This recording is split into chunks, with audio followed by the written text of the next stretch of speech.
Labas visiems, čia Evaldas iš Eva Games ir šiandien pakalbėsim apie AMD.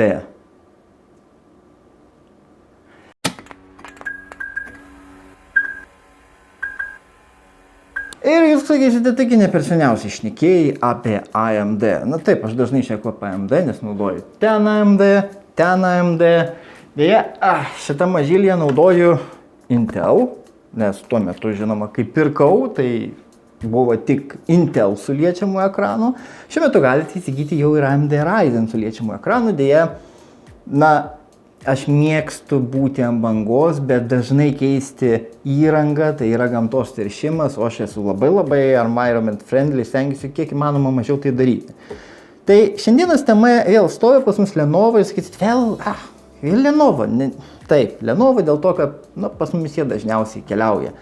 Ir čia yra Lenovo 13 colių, nešiojamas kompiuteris, 300 nito ekrano šviesumas, kas, kaip matot, nėra labai šviesu, bet jau ką padarysi.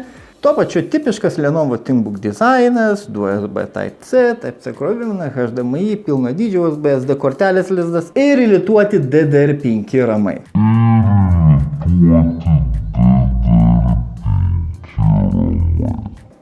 Na ir jūs tada, DDR5, ką tai reiškia? Tai reiškia, kad viduje gyvena Ryzen 6600U, Ryzen 5. Ir tai yra 6 branduolių, 12 gijų, 2,9 GHz bazinis dažnis ir 4,5 GHz 2 turbo dažnis. Tikėtina, kad tik vieno branduolio, kas, įprasta šiuolaikiniai specifikacijai. Ir esmė bus ne Lenovo. Lenovo vėl, aš kaip sakau, nereklamuosiu, esmė yra ne Lenovo ir esmė gyvena kas viduj. Ir pats procesorius kaip ir nepasikeitė nuo praeitos kartos. Ryzen 5 tai 6 branduoliai, Ryzen 7 tai yra 8 branduoliai. Ir daugiau mažiau viskas išlieka tas pats. Esmė yra, kalbėsiu apie tai ir tikėtina trumpai, kas pasikeitė. Nors procesorius iš tiesų gavo IPC tą vadinamą upliftą, kuris sukelia daugiau operacijų, gali atlikti daugiau operacijų vieno takto metu. Čia jau reikėtų išsiaiškinti Wikipediją, ką tai reiškia. Jisai yra našesnis. Už tą pačią elektros sąnaudas jisai yra našesnis. Ir ne tik tai pasikeitė, kas, manau, aktualiausia mums visiems, nes mes Eva Games, pasikeitė vaizdo plokštė. Ir nemažai būna tokių situacijų, kai kalba eina vos ne, aš įprastai nežaidžiu žaidimų, gal kokį Civilization palošiau, gal pasileidžiu kokį nors Rainbow Six Siege, kuris mažais nustatymais nėra labai demanding. Nelošiu stiprių žaidimų, gal Counter-Strike. Todėl man nereikia GeForce 3070 Mobile su milžiniška plyta pakrovėju, man viso to nereikia. Aš noriu laptopų, bet kartais įsijungti žaidimą. Tai bus kartą per 2 mėnesius. Aš kaip savo nešiojamą kompiuterį pirkau, taip pat galvojau. Tiksliau, aš jį naudoju tik tai darbui, nes man reikia būtent to lankstumo, plus jisai yra, kaip sakant, liečiamas ir panašiai. Ir aš irgi labai retai jo pasileidžiu vieną kitą žaidimą ir viduje gyvena Intel, dabar galvoju, kaip jie ten vadino, integruota. Čia buvo viena iš pirmųjų Iris Arc versijų, kuri naudoja naujesnį execution profilą ir aš karts nuo karto žaidimą vieną kartą pasileidžiu per sukąstas dantis. Ir šitas integruotas procesorius atvers jums kitas galimybės. Ką tai reiškia? Tai reiškia, kad tipiška AMD integruota Vega procesorių serija, kaip ir stalinėse 7000 AMD kartos procesoriuose, pakeitė RDNA. Ir RDNA atidarė naujas galimybės. Dabar pažiūrėkim į, tarkim, palyginimus. Palyginimui turime AMD Ryzen 7 5700U, tai yra praeitos kartos su Vega integruota vaizdo posisteme.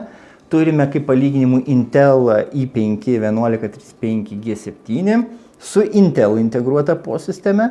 Ir turim šį mažylį 6600U su RDNA integruota posisteme.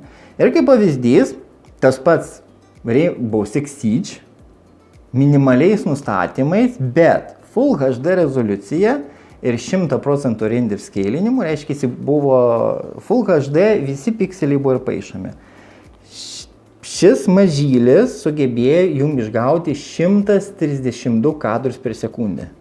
Taip, tai yra low nustatymai, bet pilnas resolution scalingas, 132 kadrai per sekundę. Tai yra labai playable arba competitive. Kaip pavyzdys praeitos kartos AMD su Vega integruotų procesorių, nešiojamas kompiuteris, taip pat Lenovo, ant tų pačių nustatymų dėkai gavo vos 80 kadrų per sekundę, kas buvo ir tuo metu atrodė visai neblogai. Bet 132 ir 80, na, manau, jaučiat skirtumą. O Intel po sisteme šitoj vietoj sužibėjo 34 kadrai per sekundę. Norint žaisti su Intel, reikia mažinti rezoliuciją iki 720.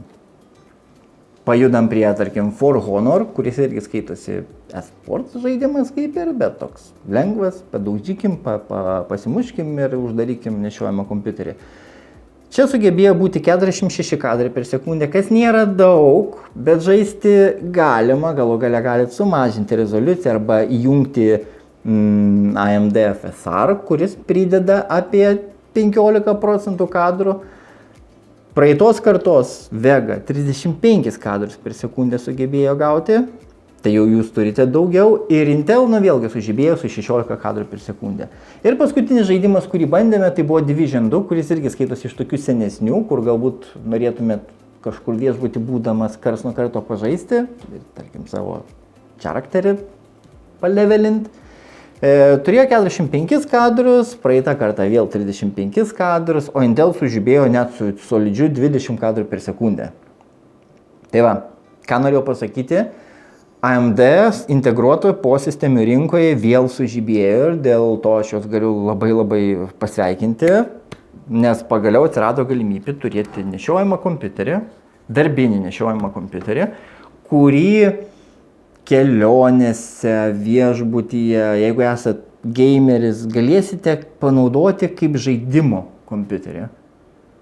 Tai yra, aš nieko nesakau, tai yra nepaprastai geras darbo kompiuteris, nes pats procesorius Cinebench R23 multicore testų metu sugebėjo gauti 7,779 taškus, lyginant su praeitos kartos Ryzen 7, kuris 8,832 gavo. Tai jaučiat, koks mažas skirtumas. Praeitos kartos Ryzen 7 yra 8 branduolių procesorius ir jis vos aplenkė šį procesorių šios kartos su 6 branduoliais. Tai apie ką kalbu? Cinebench, sakykime, vieno branduolio testų rezultatai buvo 1,477, tuo tarpu praeitą kartą 1,212. Tai jeigu tai paskaičiuosi, apie 10-15% vienas branduolys naujos kartos geriau performina negu praeitos kartos vienas branduolys. Tai kaip ir tą ir norėjau parodyti, iš esmės, kaip sakiau, apie Lenovo nekalbėsiu, nes nelabai yra ką kalbėti. Na, pripažinkim, Lenovo ThinkBookai, ne ThinkPadą, ne IdeaPadą, bet ThinkBookai daugmaž atrodo, jėtus, kiek daug pirštų, atrodo panašiai. Na, net aš dabar padžiūriu į ekraną. Na, prie to, kad maniškis yra 14, bet atrodo labai panašiai. Todėl kalbėti nėra ką, klaviatūros tos pačios, visa kita yra tas pats. Vaizdo plokštė yra wow, kaip integruota, turbūt, na, nepapuolė man dar, sakykime, 6700U.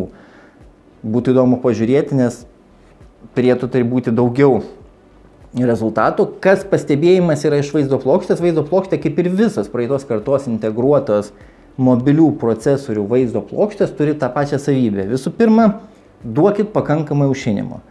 Todėl šis nešiojamas kompiuteris pagal nutylėjimą BIOS'e turėjo Quiet arba Power Saving modulį, modą nustatymą, gal taip galima vadinti. Ir su šiuo nustatymu net prijungus prie pakrovėjo gaudavom apie 25% prastesnius rezultatus, nes jisai iš tiesų stengiasi būti tylus, efektyvus ir dirbti gerai. Tuo tarpu nustačius Balanced jūs automatiškai 25% gaunate daugiau performanso. Tikėtina, kad jisai duoda daugiau elektros, leidžia daugiau vatų naudoti ir leidžia garsiau rėkti. Ir nustačius į high performance režimą tikrai užšintuvai burzgia, nieko nepasakysi, bet su kiekvienu šiuo nustatymu duokit daugiau elektros, duokit daugiau užšinimo ir vaizdo plokštė dirba greičiau. Ką dar galiu pridurti? Apie 10% skirtumą suteikia, jeigu BIOS'e nustatote dedikuotą atmintį, kitaip sakant, vaizdo plokštė gali pasiskolinti iki 2 GB atminties iš jūsų torimo ramo, kas turint 16 GB lituotus ramus, na, jums lieka 14, tai yra, patys suprantat, bet kitas momentas yra tas, kad žaidimuose tai prideda performance. Tai jeigu ketinate daryti žaidimų sesiją, keliaujate BIOS'ą, užsistato 2 GB ir kas stebėtina, praeitoj kartoj tai neveikia, šioj kartoj tai padeda. Tikriausiai dėl to, kad DDR5. Tai jau 2 dalykai, kurie padeda jūsų integruotą vaizdo plokštę pasijusti geriau. Ir trečias dalykas, kurį irgi galite išbandyti, kadangi procesorius yra labai stiprus, leiskite per savo energijos nustatymus, nustatykite maksimalią ribą 80% usage. Reiškia, neleiskite procesoriui perlipti 80%, tokiu būdu šiek tiek energijos vatų ir galbūt karščio eliminavimo problemų, šiek tiek lieka daugiau integruotai po sistemai ir vaizdo plokštė vėl gali plėšti 1-2 procentą papildomą performance, kuris padeda. Bet nepaisant šitų visų hakų, kurias aš jums dabar pasakiau, jisai dirba labai gerai.